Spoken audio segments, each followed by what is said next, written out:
Students, machine element MW202 subject के अंदर हमने चैप्टर नंबर 2 स्टार्ट किया हुआ था।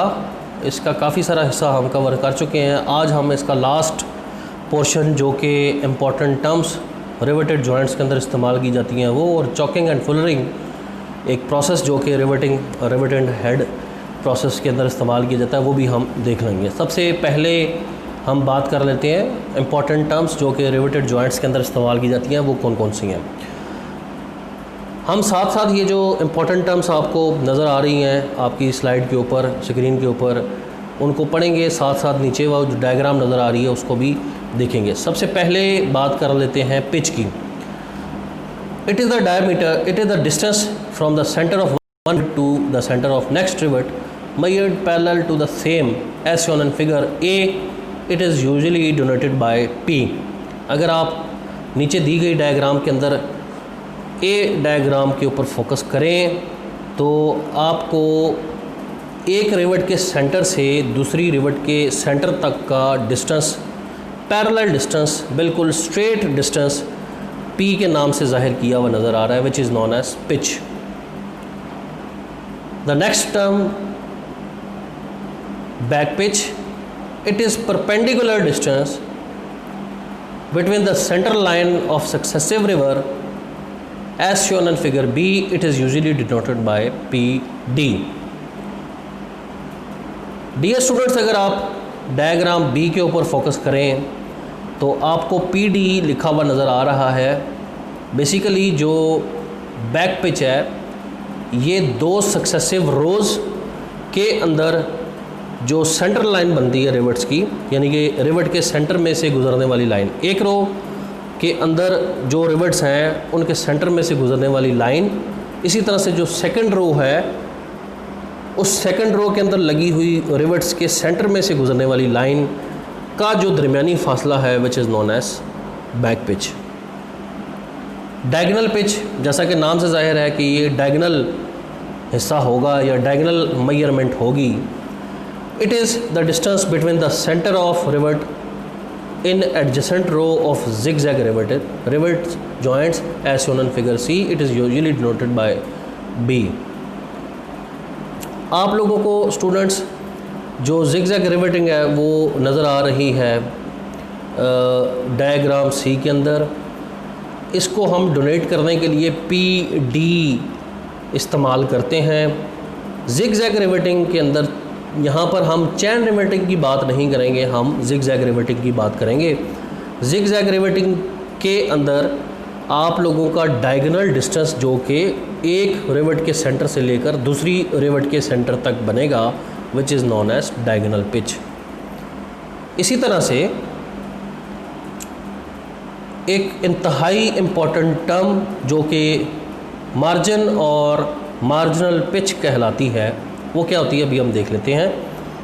It is the distance between the centres of rivet hold to the nearest edge of the plate edge shown in figure A and B. It is usually denoted by M. Marginal pitch और margin को जाहिर करने के लिए हम लोग M इस्तेमाल करते हैं। जो मार्जिनल पिच है ये किसी भी रिवेट के सेंटर से लेकर उस प्लेट, जिस प्लेट के अंदर उस रिवेट का इस्तेमाल किया गया है, उसके नियरेस्ट एज तक का फासले को कहलाती है। जैसा कि फिगर A और B के अंदर आपको नज़र आ रहा है, चैन रिवेटिंग A के अंदर है जबकि B के अंदर जिगजैग रिवेटिंग की बात की जा रही है।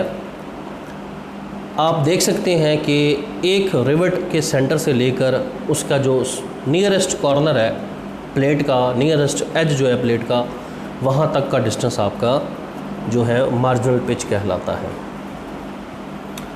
स्टूडेंट्स, ये जो अभी हमने टेक्निकल टर्म्स पढ़ी हैं ये पेपर पॉइंट ऑफ व्यू से इंतहाई इम्पॉर्टेंट है। अक्सर पेपर के अंदर जो MCQs हैं वो आपके इसमें से आ जाते होते हैं, कुछ डेफिनेशंस भी पेपर के अंदर आ जाती होती हैं, तो आप लोगों ने बड़े गौर से इसको पढ़ना है और कोशिश करनी है कि इसको अच्छी तरह से मेमोराइज़ करें। नेक्स्ट जो टर्म्स आपकी इस्तेमाल की जाती हैं which is caulking and fullering. Basically ये जो चॉकिंग एंड फुलरिंग है ये आपका एक प्रोसेस है जिसके ज़रिए आप fluid tight joints riveting process का सहारा लेते हुए हासिल करते हैं।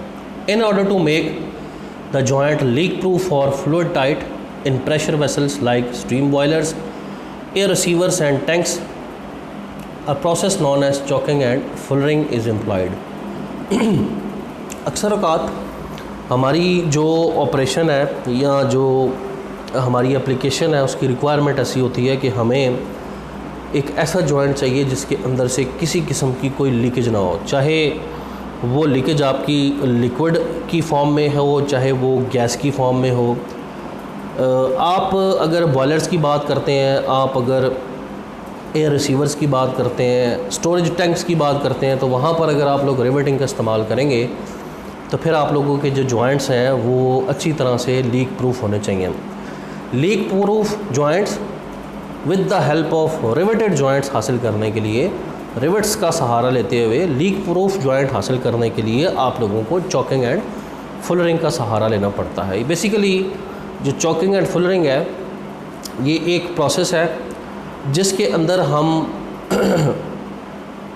प्लेट्स और रिवेट्स के हेड को ऐसा कर देते हैं, ऐसा बना देते हैं, उसकी शेप ऐसी बना देते हैं कि आपकी जो जॉइंट है वो लीक प्रूफ हो जाता है। डिफरेंस सिर्फ़ और सिर्फ इनके टूल्स का है। चॉकिंग के अंदर जो टूल इस्तेमाल किया जा रहा है वो फुलरिंग के अंदर इस्तेमाल नहीं किया जाएगा। एक ख़ास किस्म का टूल चॉकिंग के लिए इस्तेमाल किया जाएगा और एक ख़ास किस्म का टूल फुलरिंग के लिए इस्तेमाल किया जाएगा।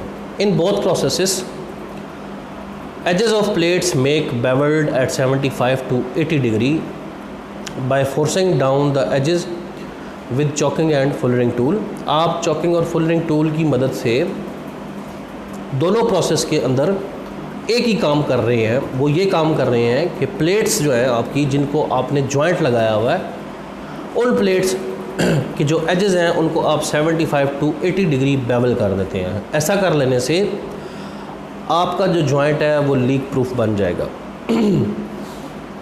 दोनों प्रोसेस के अंदर यही काम किया जा रहा है। डिफरेंस कहाँ पर है? Difference is only in tool geometry. अब ये टूल ज्योमेट्री का डिफरेंस जो है वो भी हम देखते हैं।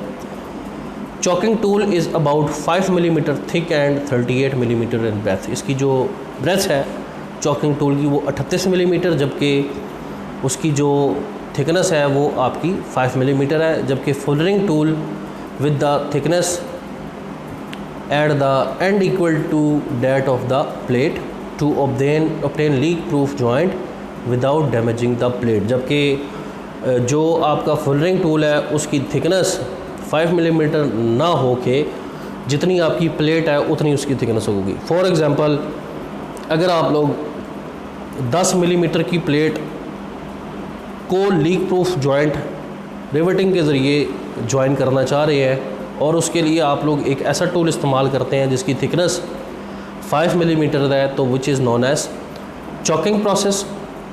और इसी तरह से अगर आप 10 मिलीमीटर की प्लेट जिसका आपको रिवेटेड जॉइंट के अंदर फ्लूइड टाइट जॉइंट चाहिए, आप लोग एक ऐसा टूल इस्तेमाल करते हैं जिसकी थिकनेस सेम प्लेट जैसी 10 मिलीमीटर है, तो उस प्रोसेस को आप लोगों ने फुलरिंग प्रोसेस का नाम देना है।